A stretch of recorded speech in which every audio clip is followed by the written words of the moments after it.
So Tom, you talk about labor a lot and how something can be overvalued or undervalued, and how are we benching this to labor, et cetera, so that we get a fair value. Did you want to elaborate on some of that?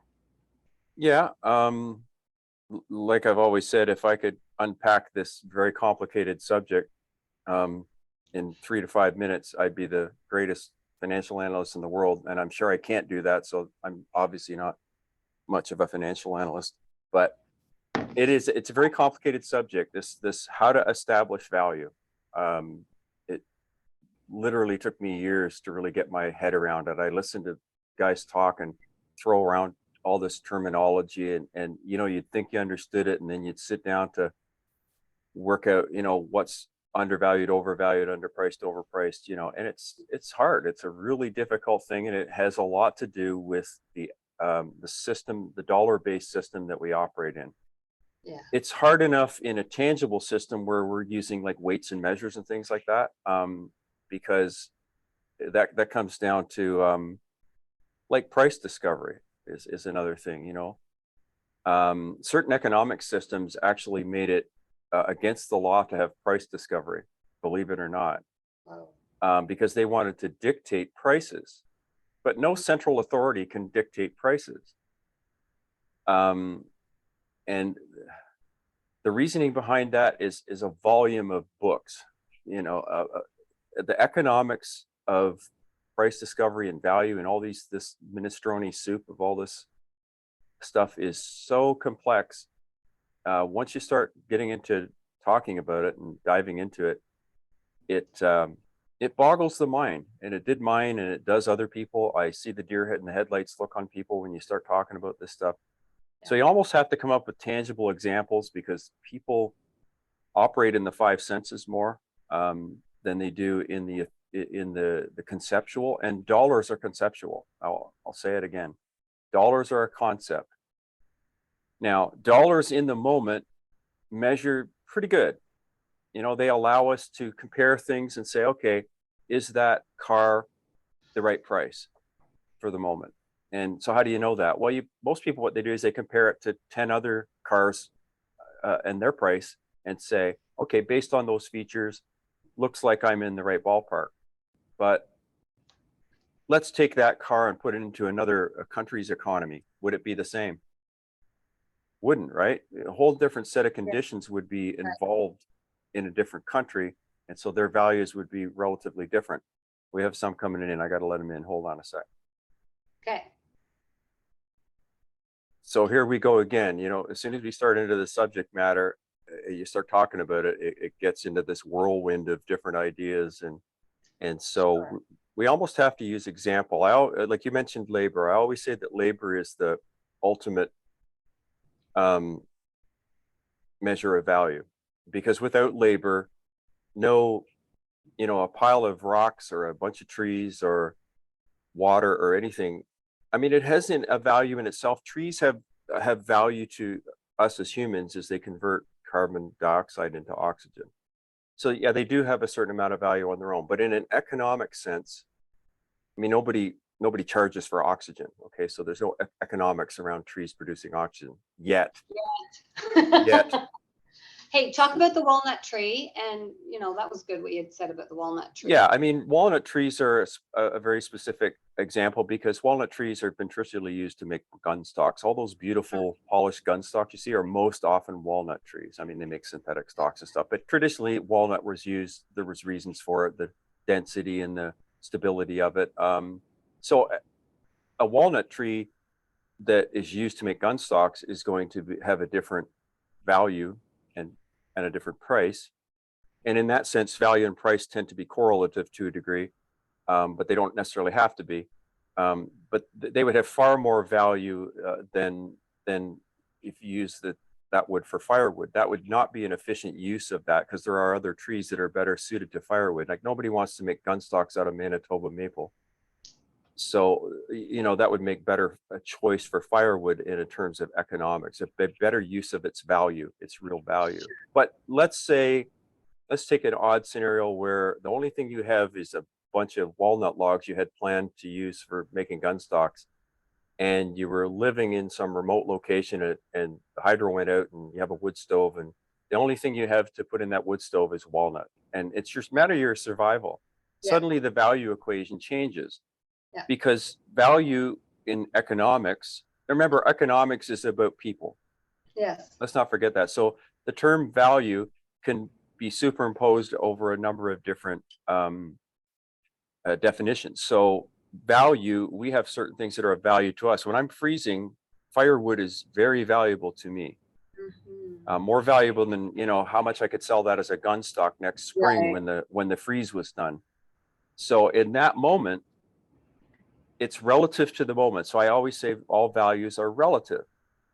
And Yes. this is something that, you know, in the economic sphere, when we're trying to understand asset allocation and, you know, efficiency of markets and different things like that, value becomes a real buzzword that can be very confusing. So it's like we have to talk over and over and come up with different analogies and examples to make it make sense to ourselves and others. I mean, That's okay. I sense it, and because I've been doing it so long, thinking about it, I can look at a situation and go, well, I think I understand it. But again, to a different person, that's a different equation. Their value system is different. For sure. So in economics, what we're often looking at is the aggregate demand, aggregate value of something. Like this person may value the walnut tree for this reason, and this person values it for this. But on average, you're going to come up with a, you know, a mitigating average curve of Sure. values, and the more people you put in there, the more the less dynamic that curve is going to be. So already we're into something like, for most people, right? So how do you break that down so that that conversation isn't so, like, I can see people turning off the channel now and going over to Netflix. Well, little by little, and you know, we don't, it can be more than one video. I mean, you are so into explaining value. It's going to take a lot of videos. So just stay tuned and listen to every one until you finally go, I think I'm getting it. So we'll just unwrap this as we can. So, you know, you were talking about with me one time about, how the dollar, you know, it doesn't have a proper measurement, like a defined measurement. We've got a loonie and we've got a pre-67, and then we have digital. Do you want to talk about those three? Right. And Yeah. it's like, are you kidding? Where's right? Well, yeah. I mean, I showed the demonstration when we did the conference there last week, and I used tangible items. I used gasoline, purchasing gasoline with an old dollar and a new dollar, an old dollar from 1963 and one today. Now, why are they different? Well, today's loonie is, you know, made of copper, brass, or whatever, and copper is what, you know, copper's pretty cheap. You know, we don't talk about it in ounces. We talk about its price in pounds. That's how cheap it is, right? Whereas silver is um, far more valuable because it's more rare than copper, and rarity increases price and value. So the 1963 coin, being 80% silver, measured in today's dollars that are, you know, brass or copper, has a different value equation. So it literally takes 17 of today's dollars to equal the dollar in 1963. And now if you stop and think about this conversation for a second, you say, wait a minute, is there a definition for the dollar? Because you talk about two different dollars being different prices and being able to buy, like I showed that you could buy X amount of gas, like in a big 5-gallon gas, there was about that much of gas in you could buy with a loonie. But with the old $63, when I converted it to loonies, because it's a metal that has more dollar value, there was about that much in the can. So I invited people to pick them up to have a sensory experience so that they could get connected to all these arbitrary floating ideas that are, you know, word definitions. And so the dollar really doesn't have, like, if you go to Black's Law Dictionary, the dollar's definition is 100 cents. Now think about that for a sec. I'll just pause and think about, does that mean anything? Because what is a cent? Well, if you actually look at that definition in there, it says a cent is 1/100th of a dollar. So you have circular logic. So there's no, that's a floating value. It's a conceptual value. It isn't a standard. It isn't. Look, when you measure ounces, that's a standard. Now, it's something that we had to formulate as humans. We had to agree on what is an ounce and how do we, but what makes it a standard? Because it's measured against gravity. What makes an ounce? Gravity, a constant. Now, you can argue that gravity isn't an absolute constant. We get into all that Einstein theory and stuff, but for the most part, it's a constant. Our digital scale out there tells you it's a constant because that scale has to comport to some sort of standard that's measured by, and it's set in law. There's a whole weights and measures act that determine, the value or the standard, what an ounce is and what an inch is and so these are real things. The dollar is not a standard like that. You have to know that. And that should be enough to create the curiosity for you folks to go out there and say, what? Let's look into this. So I love to talk about it because it took me a long time to understand, why can't we get a handle on this? Why is this inflation thing killing people so much? They don't see it coming. And that's all tied in with this conversation we're having. So as boring as a subject that would sound from the outside looking in, when you actually get into this and see how it affects your life, and coming up soon, folks, we're already starting into it now. People are going to be, their minds are going to be blown by how values get disrupted and price discovery gets disrupted and all of this stuff. It's going to be a real phenomenon. It's fascinating and scary for me because I know it's coming and I've known it's coming, but most people don't, and they will not understand. So I think it's really important to actually start having this conversation. For sure. Yeah. Mm-hmm. I mean, I was talking to a group of guys yesterday that I work with that they're not related to finance, and somehow this conversation came up, and the entire conversation got completely diverted and sidetracked into this, and everybody was weighing in on it. And these were a bunch of really smart guys, well-educated guys. So I was quite surprised at how much these guys knew about it. So it was a really buoyant conversation and really entertaining to see some people that had a bit of an understanding of it. So it was much easier to move them forward a little bit in their understanding because they already had a bit of a foundation in it. And this is the problem. Most people don't. Yeah. It's not taught in school, but it affects our whole lives. Our whole economic reality is based on measuring in dollars, and dollars are not a standard. They're not like they can't be measured by gravity or some other constant. Right? Yeah. So talk about the digital dollar too, because you have the digital dollar, which is ever changing, and then you've got exchange rates ever changing. And so there's three really that plays in. Well, I've said that it's like trying to triangulate your position in space. You can't use 2 points to triangulate. You need three. That's triangulate, right? Tri meaning three. The giveaway is the word definition. And I think it's the same for finance. You need a standard, and then you need two things that you're comparing. Because what's the point of all this? The point of all this circles around to the fact that the only way to avoid currency debasement, which is also interrelated to this conversation, it's the underlying problem that creates inflation. Like when we were talking about this yesterday, the guy said, "Hey, have you read this book?" And I said, "Yes, I have. Great book." And I made a comment, and he said, "Well, that has to do with inflation." I said, "Well, you're half right. It really has to do with currency debasement, and inflation is the outcome." But you're right. You're in the right ballpark. So good for you that you actually understand it at that level. Yeah. All you need is a little more of a push to realize that the actual foundational concept is currency debasement, which results in inflation, if that makes sense. Mm-hmm. Mm-hmm. So the way to avoid this intangible floating value and price system is to benchmark things to a standard. Now, labor to me is sort of a standard. Obviously, if it came to heavy lifting, I could do more work than you. I'm bigger and stronger. So you can't compare our work output. But over the average, like if you say, how much work effort does it take to mine an ounce of gold? Well, that's going to be different in Canada because we're dealing with hard rock mining, and it's going to be different in the Philippines because they have a different substrate there. So the costs and the amount of hours that are involved and hours of labor are going to be slightly different. Yeah. But on average, over time, that's going to average out across an international, value and price system. Yes. Customer. So if you have these different mining operations operating at different amounts of labor, there's going to be an average across that. And so gold as an asset on an international market, which it really is. I mean, gold doesn't really know boundaries because it can pivot into any currency, right? It's the most universal liquid asset on the planet, silver and gold. So check Exter's pyramid.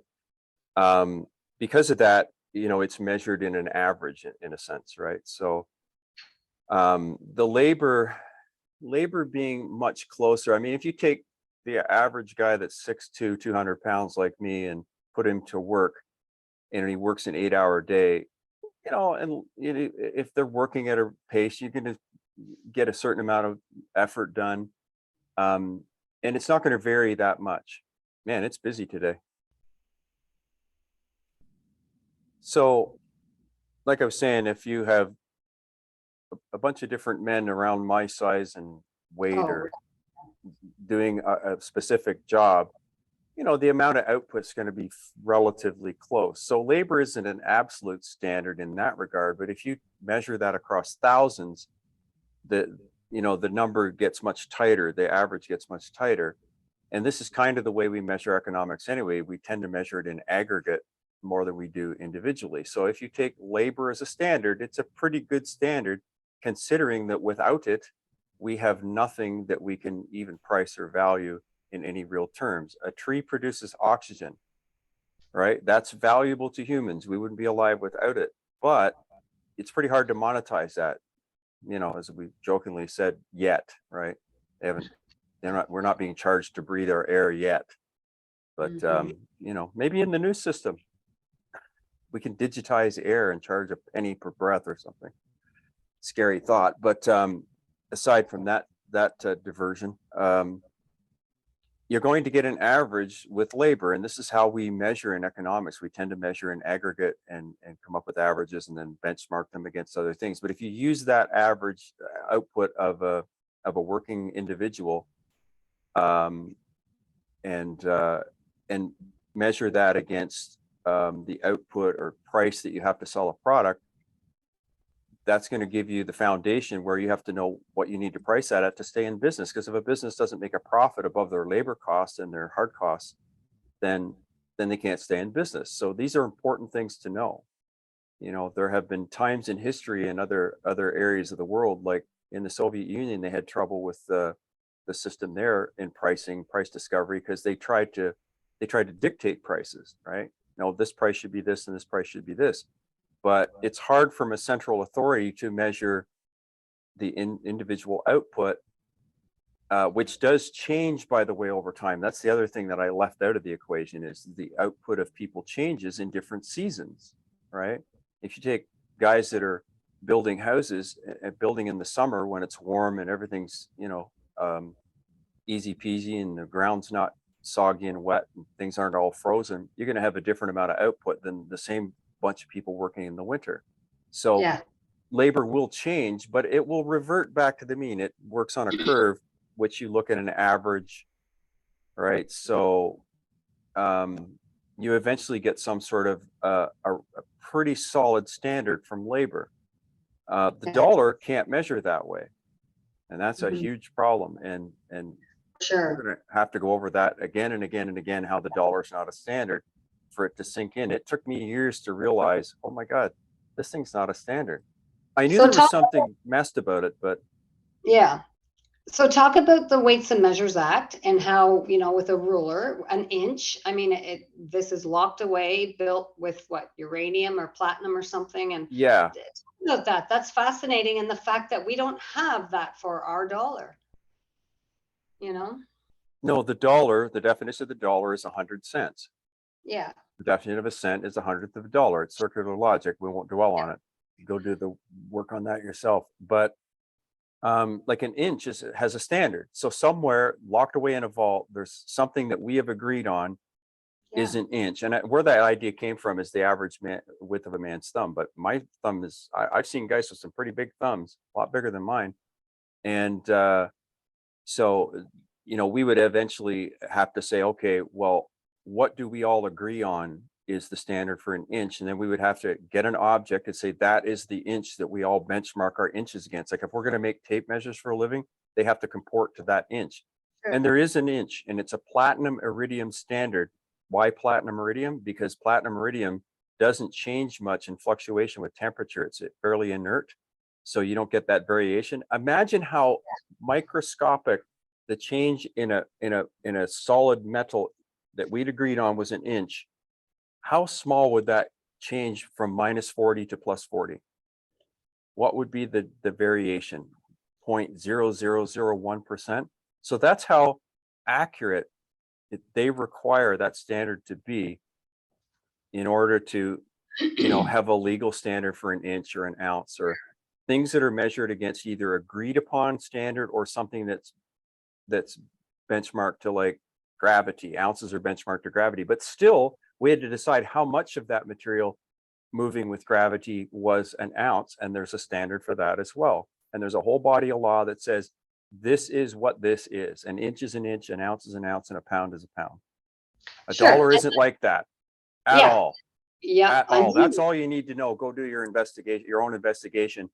You put in your 3,000 hours like I have, and you'll come to the same conclusion. Oh my God, he's right. This is crazy. Yeah.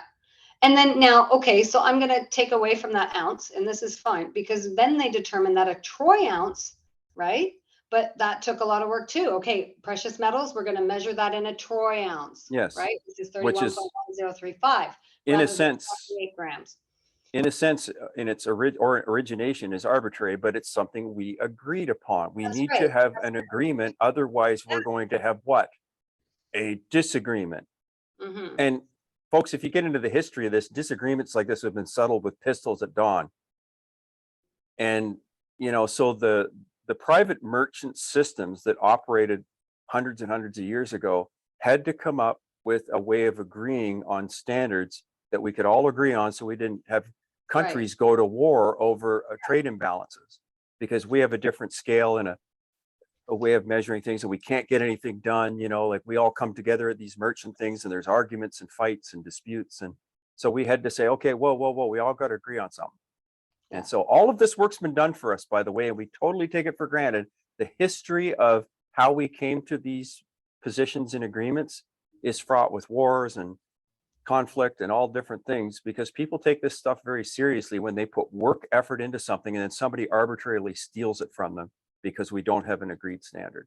Yeah. This is how important this stuff is. And the dollar, again, I remind you, does not comport with that, period. Yeah. But yet it is the measuring tape we measure our wealth in. It's a frightening thought. Yeah. And you mentioned once, and maybe elaborate on this, that the dollar in the world is the only thing that's not organic. It was man-made. Yeah, in a sense, I mean, we co-create with whatever, God, the universe, whatever you want to call it. Anything we do, you say, well, I built a table, I created that. No, you borrowed the wood from, it grew out there in nature, and you co-created with it. But the dollar we invented. And many of these other standards we invented, but at least the standard of an ounce, at least is benched to gravity, something that is a general constant. Yeah, you can get into your scientific gobbledygook that says it's not an absolute constant, but it's a whole lot closer than a dollar is. Let's be fair It's here. what we know so far, and we've agreed upon so far. Yeah, as long as we agree. It's like, have you ever played a card game where everybody argues about, like Crazy Eights, for example? There's all kinds of rules about what's a wild card and all that. But as long as we all agree that, okay, well, the ace is this and the king is that. Yeah, you have to agree before you start. We can play the game, right? Okay, So what's wild? Where are we going? Yeah. Economics and standards are no different. We had to agree before we could start to play the game of economics without coming to a battle at the end where somebody throws their cards in the other guy's face, right? This is what we're trying to avoid. So now you had said that currency is valuable currently. What's that saying you got? I love it. Well, see, everybody poo-poos currency and cash is trash and all these things, and there may be some legitimate reasons for saying that. They don't necessarily unpack it well. So the average person coming to the conversation the first time hears cash is trash and says, oh, I'll just throw it out my car window. Obviously, they don't do that, but in a sense, they'll throw away their cash on unnecessary, items because somebody told them cash is trash. Well, I understand the sentiment, but you have to qualify it better. So what I would say is that dollars can't measure over time. Just over time, because of the nature of our economic system, the nature of the photocopier effect of printing more dollars and all that, we devalue and debase the dollars in existence. And so over time, you're going to find a loss of purchasing power. There's another buzzword that we have to unpack, but we won't go there right now. We've covered that in other videos, and we'll cover it again in the future. So just accept that purchasing power thing at face value. But this is the difficulty we have in coming to agreement around dollars, because I say currency only has value currently. The reason I use that, it's an easy axiom to remember. It's kind of what I call a hip pocket axiom. We need to have a few of these things to remind ourselves in a situation. The important thing is we need to demonstrate it. So how do we demonstrate it? I've used the example of the woman that brought in 2 gold bars. Now, because gold is a standard, right? An ounce is a standard, right? She bought those in dollars 20 years ago for $4,800. Yeah. But today she received $48,000. Obviously, dollars are not a standard. We know the ounces of the gold are a standard. So one of them has to not be a standard if something is changing. Same with the fuel cost. I did a little video called Inflatometer. And I said, look at your gas price. Your inflatometer is everywhere at every gas station in bright red letters telling you that the dollar is losing value. The price is going up, but the dollar is losing. That's the dollar losing value because the liter doesn't change because the liter is a standard. Yeah. Right. So if we begin to look at this, then you say, well, what's the solution? Well, the solution is to own hard assets. Oh, sure. Of course you think that because you sell gold and silver. No, it's because it's true. Yeah. And those aren't the only hard assets you can own. You can own land or housing or Bitcoin or, a number of different things fit into hard asset category. True.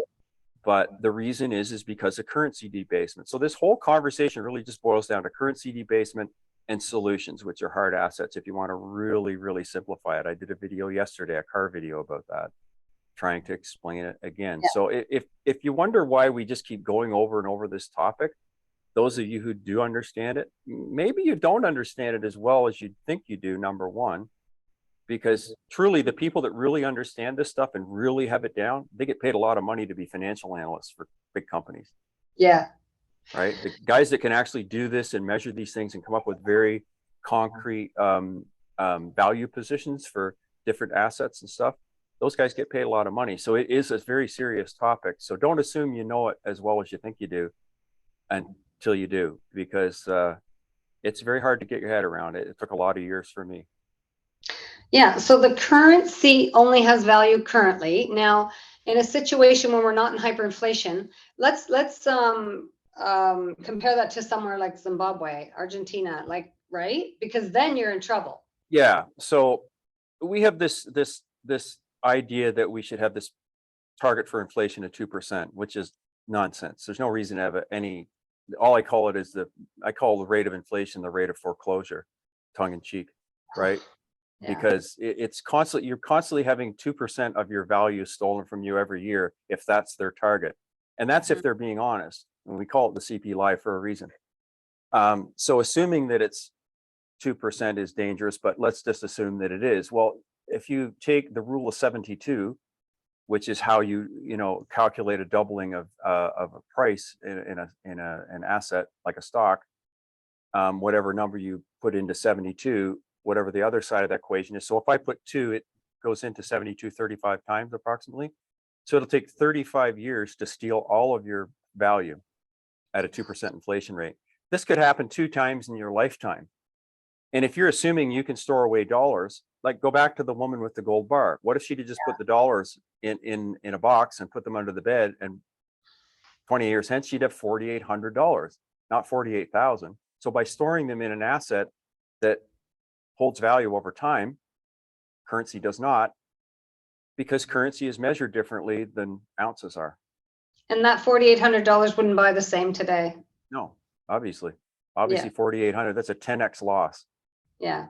Right. So that alone should alert you.